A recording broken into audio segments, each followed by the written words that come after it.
Muy buenos días a toda la familia de la gran institución educativa privada Ingenieros Unidos. Yo me quedo en casa por salvaguardar nuestra vida y nuestra salud.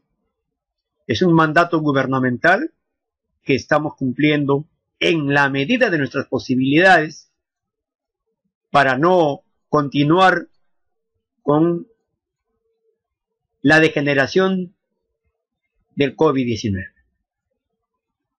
Este no es el tema.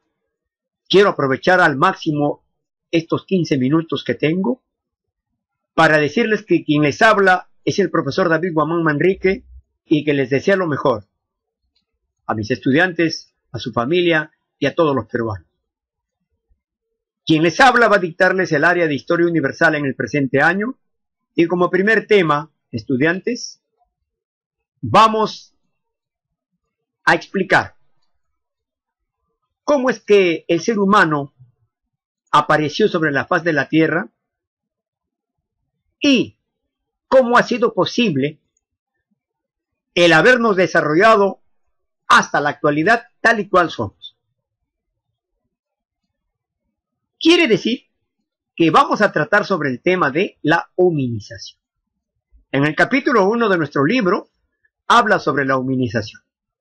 ¿Qué es la hominización? Simplemente, rápidamente explicando, es el tiempo que ha utilizado el hombre actual para lograr transformarse desde un simio primate, pasando por varias fases, ¿no? Como vemos, muchas fases que ha transcurrido en el tiempo, hasta lograr ser el hombre actual. Es decir, pasar de simio primate a llegar a ser el hombre actual. Eso es proceso de hominización. Ahora, pero el detalle está en que hay dos teorías. Una teoría está de acuerdo con el proceso de hominización, que el hombre es producto de la evolución. Es la teoría científica evolutiva. Aquí está. Entonces, esta teoría científica evolutiva, estudiantes, se contrapone a la teoría creacionista. ¿Qué dice la teoría creacionista? No, Dios, un ser supremo, ha creado a los dos primeros seres humanos en la Tierra, a Adán y a Eva, y ha creado al planeta Tierra y todo lo que existe en el universo. Esta probabilidad no es probabilidad científica, es idealista, queda en la idea, porque jamás se va a comprobar científicamente si esto fue cierto o no fue cierto. Pero como teoría existe en la actualidad. Ahora, la teoría científica o evolutiva, como dice su mismo nombre, científica, va a tratar de ser comprobado, con muestras, con pruebas, ver si lo que se explica sobre la transformación del simio a hombre tiene muestras o no. Eso trata de explicar la teoría científica.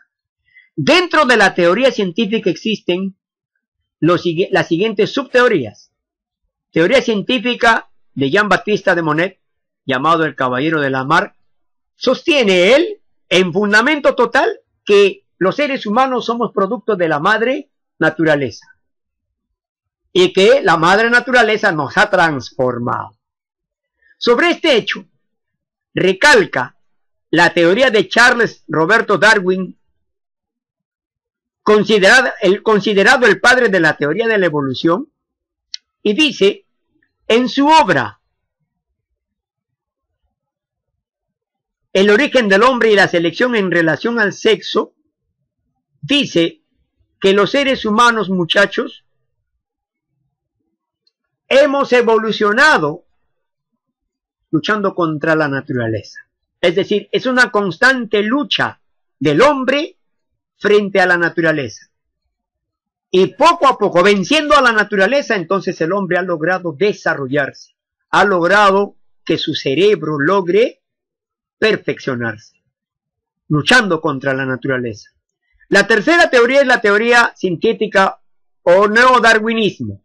Es decir, los seguidores de Charles Darwin modifican, modernizan la teoría de Charles Darwin y alegan que, por ejemplo, aquí ya hablan no sobre la lucha constante del hombre sobre la naturaleza que sostiene Charles Darwin, sino acá habla sobre los genes. Los genes son los elementos determinantes de los caracteres sobre los que actúa la evolución. Es decir, aquí ya van más explícitamente, van ya ingresando a lo más pequeño. Los genes humanos son el motor principal de la transformación y la evolución de los seres humanos. Tenemos también la cuarta teoría de la teoría evolucionista llamada la teoría actual procedente de la biología molecular. Lo sostiene el japonés Moto Kimura. Como acá dice, plantea que la gran mayoría de los cambios evolutivos a nivel molecular son causados por la deriva genética de mutantes selectivos neutros. Luego tenemos la quinta teoría de la teoría evolucionista. ¿Qué quiere decir? Teoría de la evolución tiene 5 teorías. La quinta se llama teoría actual procedente de la paleontología. Es la teoría del equilibrio puntual, defendida por los norteamericanos Stephen Gould y Niels Eldredge. Manifiestan que el ritmo de la evolución no es continuo. Se demora mucho tiempo, es cierto. Entonces, existen 5 teorías de la teoría de la evolución que explica cómo los hombres han logrado transformarse a través del tiempo. Ahora, como ya dijimos, ¿qué cosa es la hominización? Acá vemos a continuación la hominización. ¿Cómo ha sido posible la transformación de simio primate a hombre? Primer factor, el simio se ha ido posesionando en forma erguida. Es decir, de andar encorvado se ha erguido. Luego, el caminar bípedo. Antes éramos cuadrúpedos, caminábamos en 4 patas. Ahora caminamos en 2 patas. Luego, el dedo pulgar opuesto. Es decir, por ejemplo, los simios tienen el dedo pulgar muy corto, y no llegan a dar a la palma ni de la mano, ni siquiera a la palma de los dedos. En cambio, nuestro pulgar es largo y es opuesto a los demás dedos. Es decir, de lados opuestos se pueden ver y esto permite manipular las cosas que podemos y queremos agarrar. Ese es el dedo pulgar opuesto. Capacidad para fabricar herramientas y utensilios. ¿Por qué? Por el aumento progresivo de la capacidad craneana. Es decir, no hubiera evolución en realidad si nosotros no habríamos permitido la evolución de nuestra capacidad craneana ni de nuestro cerebro. Ahora nuestra evolución, ¿cómo ha sido? Primero fuimos purgatorios, luego pasamos a ser prehomínidos, y aquí explican su contenido.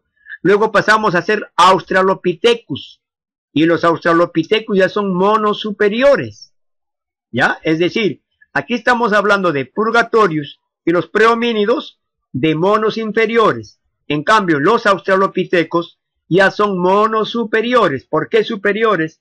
Porque ellos ya van a ser bípedos, van a caminar en 2 patas. En cambio, los purgatorios y los prehomínidos todavía caminan en 4 patas y los australopithecus en 2 patas. Estos de aquí, purgatorios y prehomínidos, viven en los árboles. Ya en cambio, los australopithecus dejan los árboles y bajan al llano y empiezan a caminar en 2 patas. Las muestras de los australopithecus están los australopithecus africanos y el australopithecus afarensis. Luego de pasar a ser australopithecus, los seres humanos vamos a hominizarnos. Es decir, de australopithecus pasamos a ser homínido. ¿Y qué significa homínido? Homínido es, para mucha gente, para muchos científicos, ya es el inicio del hombre. Pero su significado real significa homínido parecido a los hombres, u homo. ¿No? Homínido u homo, parecido al hombre actual. Pero ya son los primeros hombres. ¿Quién fue el primer hombre? El Homo habilis. ¿Quién le siguió? El Homo ergaster. Después del Homo ergaster está el Homo erectus, el hombre que descubre el fuego. Después del Homo erectus viene el Homo antecesor, el primer hombre europeo. Hay que recordar, aquí en el contenido del texto está claramente explicado. Dice, Homo habilis, el primer hombre, sí, es el primer hombre. Aquí explica quiénes lo hallaron, Louis y Mary Leakey. ¿Dónde lo hallaron? En la quebrada de Olduvai, Tanzania, en África, en el continente africano. Aproximadamente entre 1.800.000 y 1.600.000 años. ¿Ya? En cambio, el Homo ergaster también fue hallado en Kobe Fora, Kenia, África Oriental. ¿Ya? Que se hallaron un cráneo cuyo cerebro se estimaba a la más conocida como Homo ergaster. Tenía una antigüedad de aproximadamente 1.600.000 años a 1.300.000 años antes de Cristo. Luego tenemos al Homo erectus, el hombre que descubre el fuego, ¿no? Homo erectus significa hombre erecto, o erguido, ¿no? Y después el Homo antecesor, ubicado ya en España, en Europa, ¿no? El primer hombre europeo ubicado en España. Luego tenemos el hombre de Neandertal o el hombre de Alemania. Entonces, este hombre de Neandertal, estudiantes, es el primer Homo sapiens. Hay que recordar, miren, fíjense aquí, el Homo antecesor es todavía pertenece a la rama de Homo erectus, ¿ya? Entonces es Homo erectus. En cambio, el Homo o el hombre de Neandertal u Homo sapiens, como su nombre dice, ya es un hombre pensante, ¿ya? Tiene una antigüedad de 200.000 a 30.000 años antes de Cristo. Y por último tenemos a nuestro ancestro directo, es decir, directamente los hombres actuales. ¿De quién descendemos? Descendemos del hombre de Cro-Magnon. Este hombre de Cro-Magnon fue encontrado en Francia, a diferencia del hombre de Neandertal que fue encontrado en Alemania. Este hombre de Cro-Magnon fue encontrado en Francia.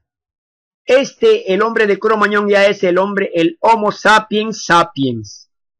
Este hombre de Cro-Magnon, jóvenes estudiantes, es el que ha logrado, atención, ha logrado cruzar el estrecho de Bering y llegar a poblar el continente americano. Quiere decir que, ¿en qué nivel cultural llegaron los primeros hombres a América? Cuando se encontraban siendo Homo sapiens sapiens. Ese es el nivel en que llegaron a nuestro continente. Los aportes culturales están acá desarrollados, como vemos aquí hay una pintura, ¿no? Una pintura rupestre, pintura antigua, y el contenido sobre la organización social está también aquí, y los invito a leer el texto para poder desarrollar la siguiente hoja de práctica. Muchachos, aquí tenemos la siguiente hoja de práctica. Voy a enviarles una copia aquí, si es que ustedes pueden observar la copia, la imagen. Esta hoja de práctica lo van a transcribir al cuaderno, ¿ya? Es decir, solamente esta hoja de práctica, la página número 5, aquí está, la página 5, en este cuadro de aquí en esta línea de tiempo no hay nada que realizar. Recién viene aquí, escribe una característica del Homo habilis y extraes de la lectura de las separatas anteriores. Todas las preguntas están resueltas para leerlas, ¿ya? Es decir, leyendo, desarrollo esta hoja y esta hoja de aquí. Aquí está la otra hoja, ¿por qué se produjo la evolución del hombre? ¿Qué habría pasado a la capacidad? Si la capacidad craneana no se desarrollaba, les ayudo, por ejemplo, ¿qué habría pasado si no se desarrollaba la capacidad craneana? Mira, acá se ha desarrollado la capacidad craneana. Hubiéramos seguido siendo estos de aquí, ¿ve? ¿No? Entonces, todas esas respuestas acá y verificando el aprendizaje, la pregunta del 1 a la pregunta número 10, todo va en el cuaderno. Si ustedes pudieran imprimirlo, lo imprimen, lo desarrollan, y si no pueden imprimir, entonces simplemente lo copian. Muchas gracias, jóvenes. iremos perfeccionando las clases en el transcurrir de los días. Muy buenos días.